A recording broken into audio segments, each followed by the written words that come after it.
നമ്മൾ അവരെ പരിഗണിക്കണം.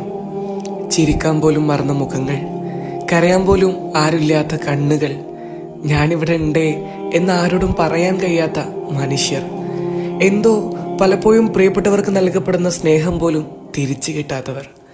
ഞാൻ മനസ്സിലാക്കിയത്, പടച്ചവൻ മറ്റുള്ളവർക്ക് നൽകിയിട്ടുള്ളതിനേക്കാൾ ഏറ്റവും ഭംഗിയുള്ള മനസ്സ് കൊടുത്തിട്ടുള്ളത് അവർക്കാണ്. കാഴ്ചകളിൽ അവരുടെ ജീവിതം ഭംഗിയില്ലെങ്കിലും മനസ്സുകൊണ്ട് അവരെന്നും മനോഹരമാണ്.